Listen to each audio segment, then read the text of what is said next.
My father told me a story once. I'll never forget it, for a few reasons.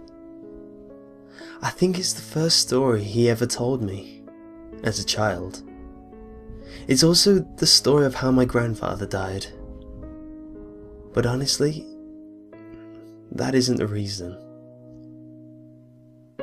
You hear stories on TV, or sometimes you overhear something in a public place. People talk about ghosts and aliens, and you think to yourself, this ain't real. They're making it up, or they're mistaken, or they're crazy, or something like that. You just can't believe it. Until something happens. Something that brings it all together, connects the dots in a way you didn't think of before. Maybe it happens to you. Maybe you hear the same story again and again, happening to different people. It doesn't take long for the world to become a lot bigger than you thought it was. As I said, this is a story my father told me, but I never believed it, even though he swore up and down that it was true. It wasn't until I started clicking around the internet I started to believe. I started to hear other stories, just like the one my father told me. It didn't take me long to believe in the rake. That's not what my father called it, of course. He never used the internet in his life. He wouldn't know what the consensus has taken to naming it. When he chose to call it something other than it, or that thing, he called it the Skinwalker, after an old Cherokee tale his grandfather told him. But I'll tell you the story, the way he told it to me. We were out hunting one night, he'd tell me. Coyotes. We'd kill them for $50 a skin. They lived on a dairy farm in Ohio. They'd kill calves sometimes. We'd do it every night because we needed the money. Sometimes, while we were out, we'd come on a deer and kill it. Our landlord didn't mind, and it could feed our family for a few nights and save us some money. Anyway, we were done making our rounds and heading home. Walking. 'Cause we didn't have a car or some four-wheeler back then. We'd cut through the woods. That's when we came up on it.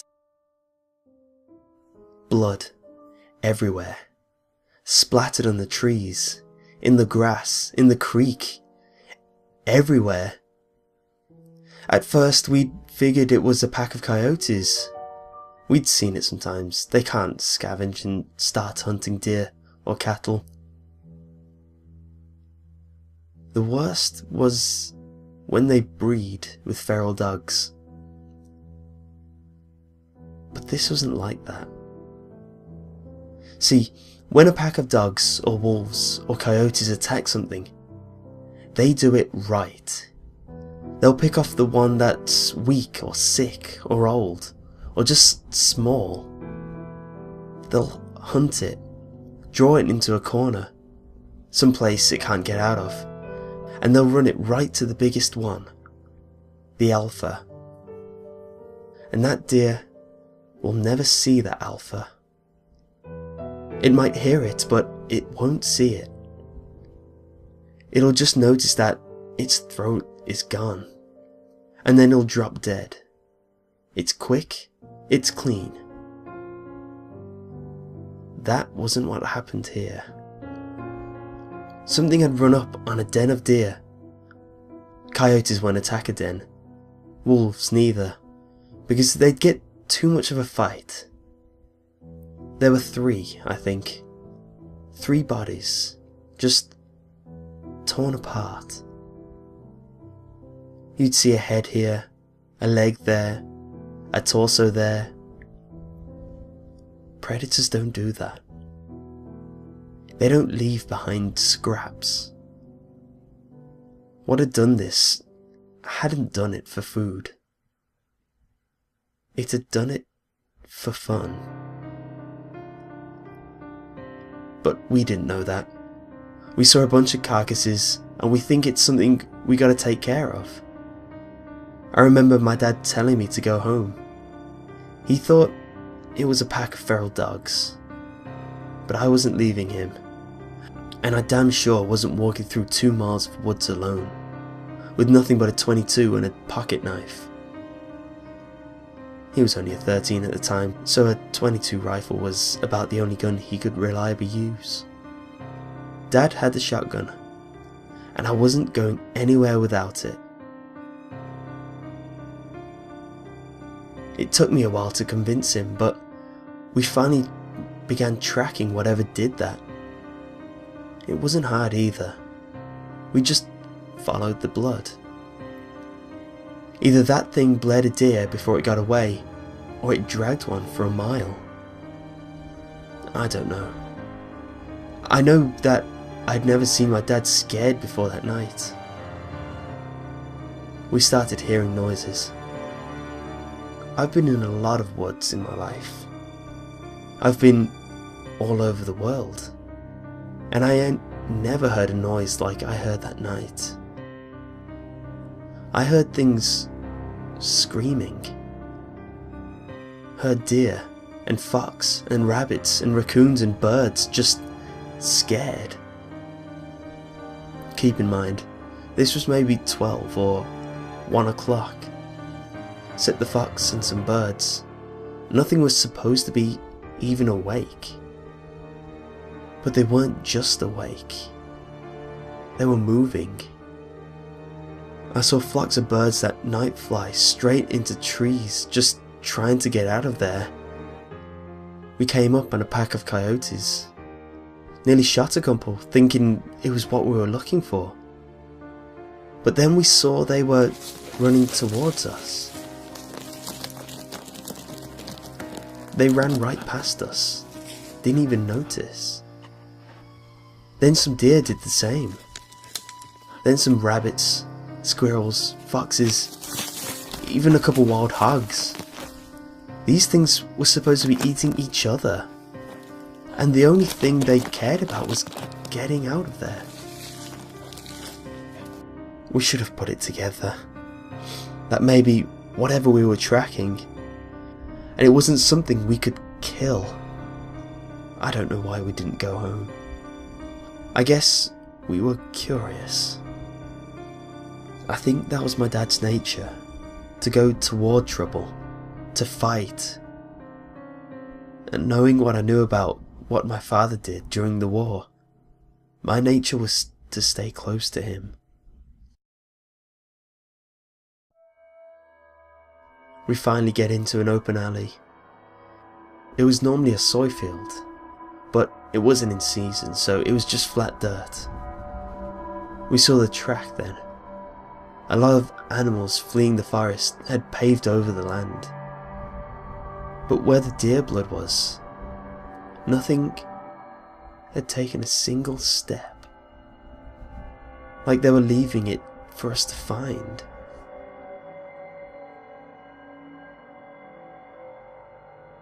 The tracks were shallow. Whatever it was couldn't have weighed more than 100 pounds. But that didn't mean much. A bobcat weighing 40 pounds wet nearly tore out my damn throat once. All that meant is that it's quick and hard to kill. So we followed the tracks, and it didn't take us long to find where it is. There's this old schoolhouse that sits on top of a hill.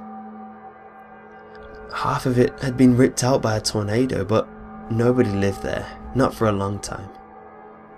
We caught homeless people in there sometimes, or druggies looking for a safe place to shoot up. We figured maybe that was it. Maybe it was just some sick kid riding a high. But we didn't think that for long. We get within 50 yards, and we hear this noise. A kind of screeching sound. It was sort of made up of 2 different sounds. One was a high-pitched screech, another was a low-pitched growl. It was making both, the same time. We get within 20 yards, and we hear this sound. I can remember thinking that it sounded much like paper being torn apart, while someone was swinging water in a bucket back and forth. Dad looks at me, kneels down and whispers, "I gotta stay behind him, 'cause we're about to corner him." Any animal will fight when it's cornered, especially when it's a predator. But we can tell by the tracks that it's just one. He tells me it's probably a single, feral dog, probably rabid. The plan is to sneak up on it while it's eating, shoot it, and then keep shooting it till it don't move anymore. Then slit its throat. And if it gets to Dad, it's my job to shoot it, or stab it, to get it off of him.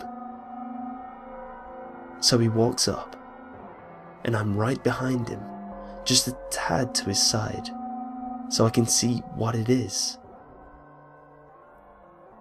I wish to this day I hadn't. It was leaning over a carcass, tears off its flesh, and throws what it doesn't nibble at aside. There's blood all over the brick, glistening in the moonlight. It's pale white, human looking, but not quite human. It had arms and legs like a human, but it sat like a monkey, hunched over. And its hands weren't normal. It had long fingers with claws at the end. So we see that, and my dad hesitates. He wasn't about to fire on a person, so he clears his throat to try get it to turn around.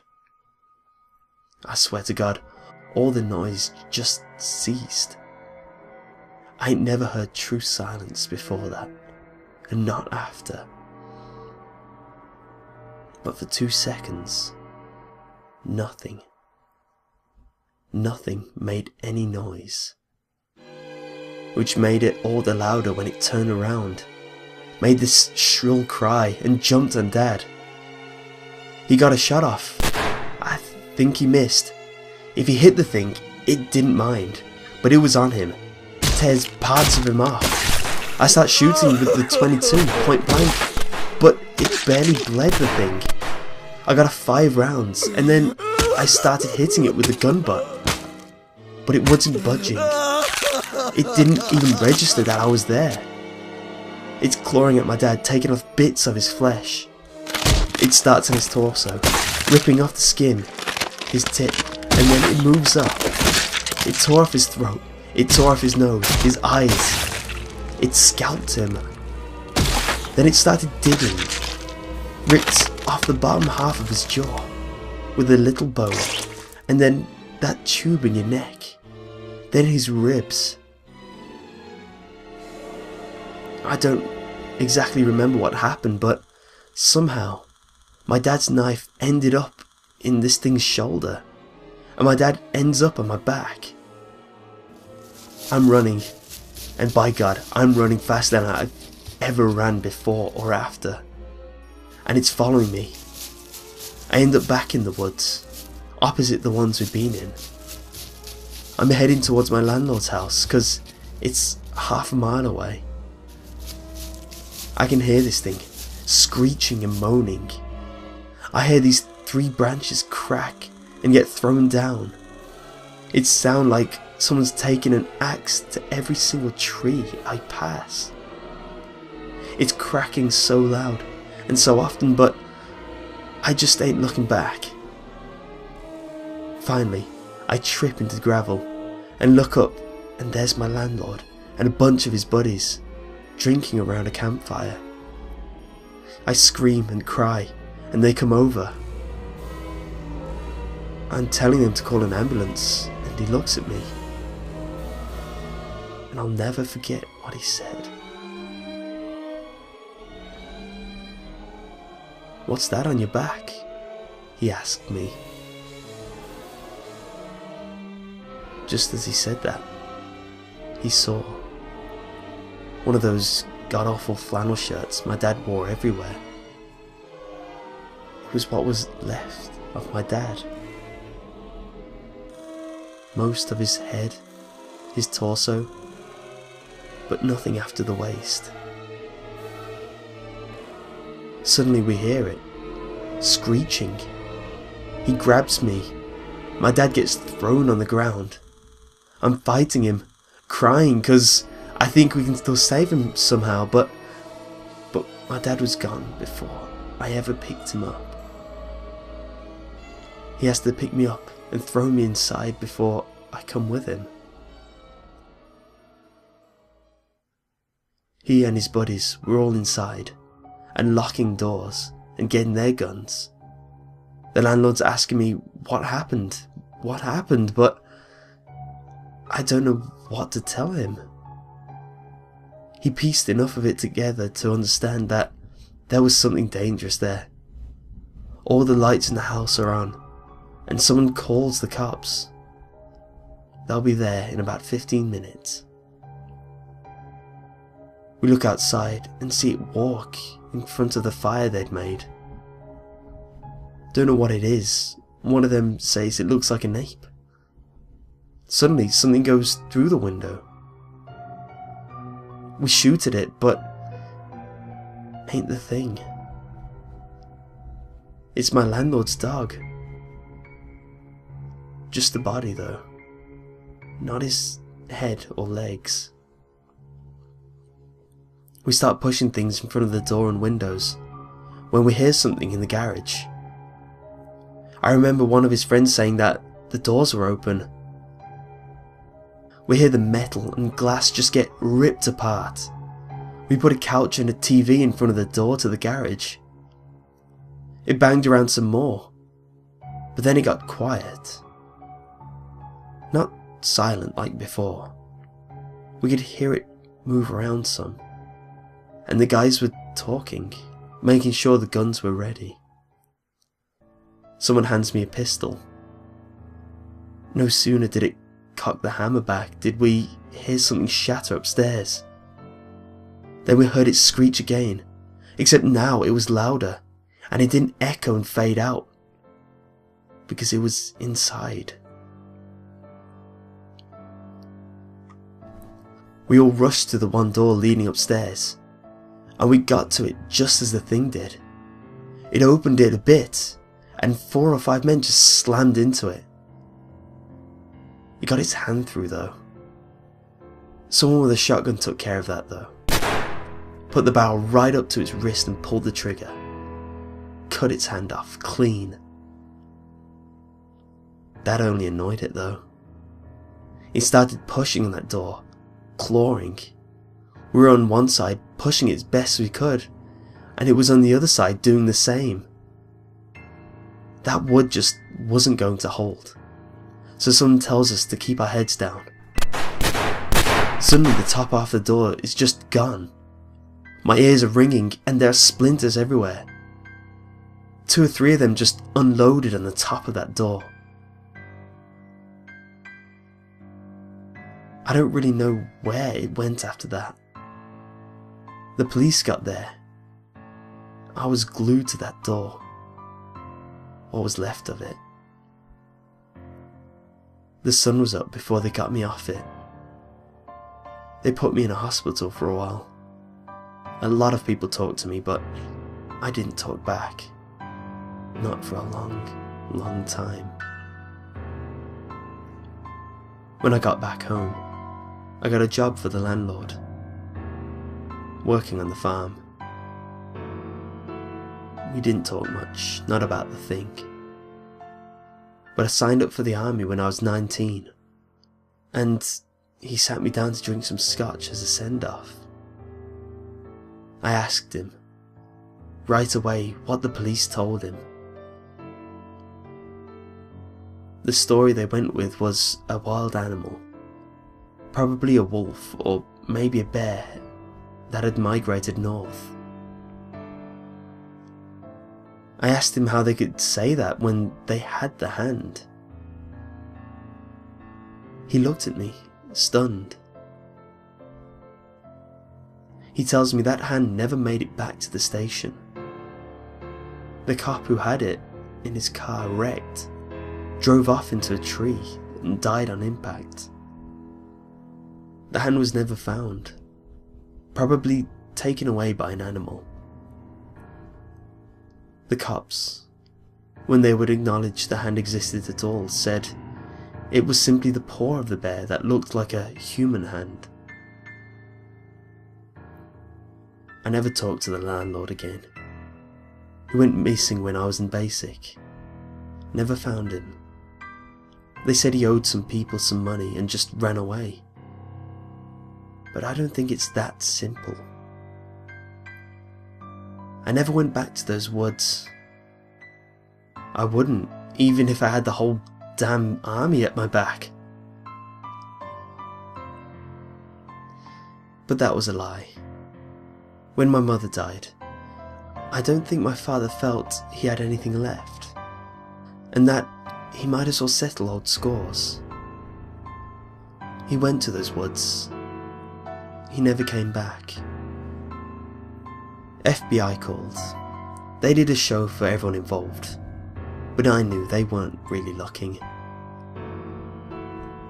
I had to get one drunk and slip him a few 50s before he finally told me that they get a few calls about those woods every year, about someone up and vanishing. But that was all he wanted to tell me. Before he got up and left with the rest of his team, he wrote "The Rake" onto a napkin. I didn't know what that meant until I searched for it on the internet. And honestly, I would rather not have known.